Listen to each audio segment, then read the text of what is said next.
Well, hey there, and welcome to Pascagoula. So, Richard, our host, has lived in Pascagoula, man, since the 60s, I believe.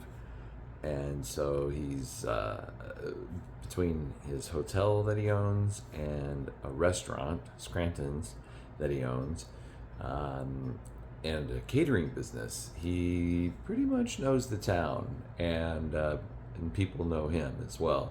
So it was fun. He was able to give us a tour, and that's what we'll kind of see some of the videos of that. And then we get to go see his restaurant, which happened to be a fire station or firehouse back in the day, converted into a restaurant. Pretty cool. So here we go. Let's start with the tour. Because they flex, you can see all the different shapes that they have. They bend with the wind, but they flex like this, which is very important in building those wooden ships. Doing a little tour here. Richard's driving us around. This used to be a big sawmill out here. And actually the people that own the sawmill, their son lives there now. If you kept going up the river, contaminated gypsum that was a byproduct of this chemical plant. A byproduct product. Byproduct, yeah. This chemical plant is no longer in business. That truck there is probably a guard or something. But this is all Chevron over here.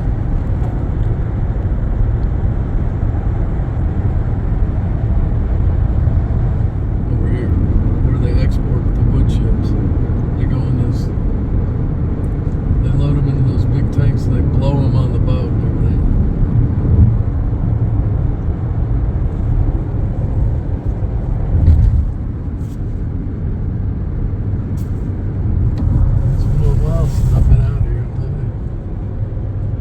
This is all part of the refinery here, right? This is all Chevron refinery. Like I said, they make jet fuel there, they make diesel fuel there, they make automobile fuels there. They do a lot of specialty stuff too. So that Chevron refinery is what we saw from the water a long ways off.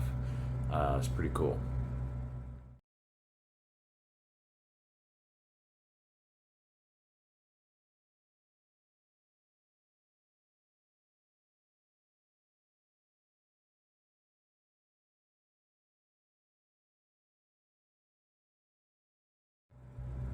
All right, so that tour lasted about an hour and a half to 2 hours, and it was great. Thanks, Richard.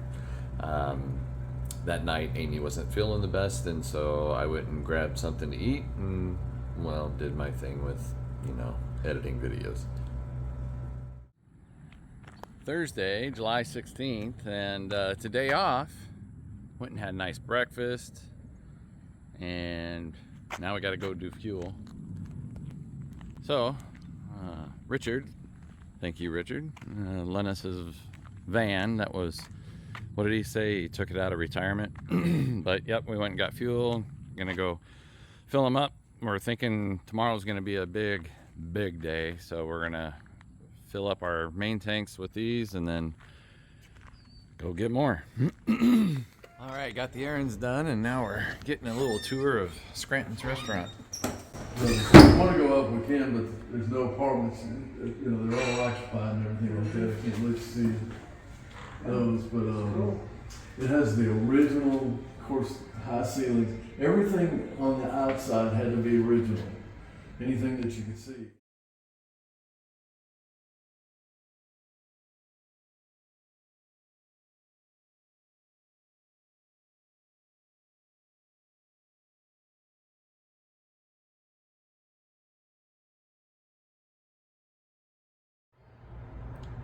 That was an old leather fireman's hat that Amy was holding there. Pretty cool. Anyway, clearly Richard's got stories galore, and it was so interesting to hear them all. But one of the best stories was about his early days of running jet skis. So yeah, back in the 90s with his trips, he held the Guinness Book of World Record for longest trip on a personal watercraft. It was a brand new category that he established. It has since been broken many times, but here's a couple of pics of that, and then followed by Richard kind of telling his own story.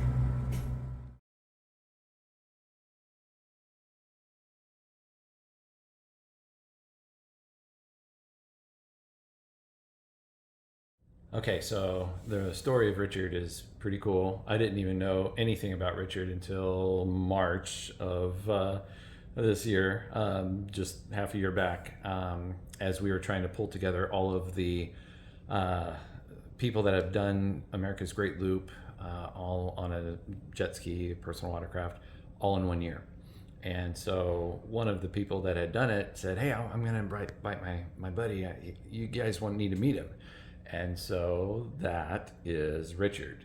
And so I'm sitting here with Richard, and we're kind of reminiscing a little bit of some of the stories. But yeah, all right. So Know how I got into long distance. So yeah, and I appreciate y'all letting me in, even though I didn't. It took me 2 times to complete it. I appreciate you giving me the fudge because I was early. yeah.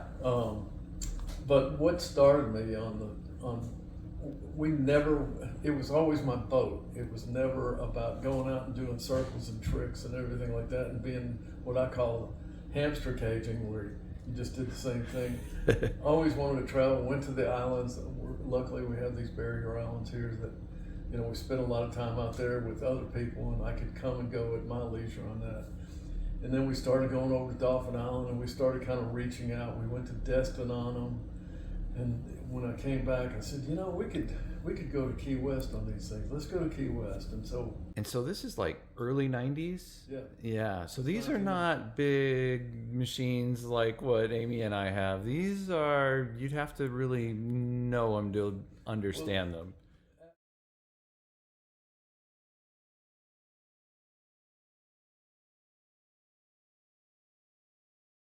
When they retired those, they took the seats off those things and they use them for bumpers in parking lots. Because that's what it felt like. It felt like you were sitting on a piece of concrete. Oh my! We used a lot of Vaseline in those days to mitigate that. But so then we did the Destin trip. The 3 of us, the 3 amigos we call ourselves, and so we did the Destin trip, and we learned a lot. We got separated, we ran out of gas. We learned we needed extra gas, we needed a tent, we needed food. We learned all kinds of things on that trip, and so then we decided to do the Key West trip. We made it to Key West in 6 days, and ended up in the Guinness Book of World Records for it. It was kind of established a category in the book just by happenstance, that wasn't why we did it. Longest trip on a ski, right? Which was only about 1,000 miles. Uh-huh. So we knew that probably wouldn't hold up once it came out in the book. And so we started planning a trip to New York. And all this was all about fun. This wasn't just about, doing a Guinness Book of World Records, but that kind of creeped in towards the end. So, yeah. So then once we did the New York trip, I wanted to go ahead and we came up with we're going to go from New York through the Panama Canal or the Erie Canal, yeah. Through Los Angeles. Oh, you're talking the Panama Canal. You had, okay. So we went back, and by this time we had big time sponsors with Yamaha and everything like that, and so we were able to go back and outfit these things in New Jersey at Action Yamaha in New Jersey, dropped them into the Hudson River there, and then took off and never ended up completing the journey. One guy continued on. I just ended up stopping here in Pascagoula because we'd had boat trouble and mechanical trouble, much like what you faced, and so by that time I just needed to come home to my businesses and to my wife and family and everything like that. So that was my last major trip. Got it. So yeah, you've completed almost the entire loop except for maybe missing the Erie Canal. Erie Canal, and one of these days I'm going to do it. Mm-hmm. It might take me So 1994 to 2026. It might take me, a few more years, but I am going on the Erie Canal. Got to do it. If I Yeah. have to rent something Yeah. or ride through with somebody, There you go. I could probably go ride through. Yeah. Well, I'll steal your flag and say I need one of these. And so, yeah, you really kind of started a segment by it going into the Guinness Book of World Records. Yeah. Then John Moffat, I believe, was somebody that came along pretty much on your heels in 2000, I think, was his first trip. And he went ahead and did the Great Loop. And there were a few others that were kind of chasing the same kind of record as well. But so, yeah, Richard was and his buddies there. They were really the start of long distance touring on a personal watercraft, at least one branch of it. And it was all by happenstance. Just one little thing, yes to this, yes to that, led to another thing, led to another thing. I wouldn't trade it for anything. Yeah. Well, I've heard a lot more stories because the 8 of us met in Flagler Beach, Florida, back in March, and we took 2 whole days and we told stories. And Richard's got some stories. So hopefully I'll be able to share more of them. Maybe if I get around to writing a book again. I took some notes from those 2-day meetings that we had in Flagler. But anyway, that's the story of Richard, our host, and a really cool one at that.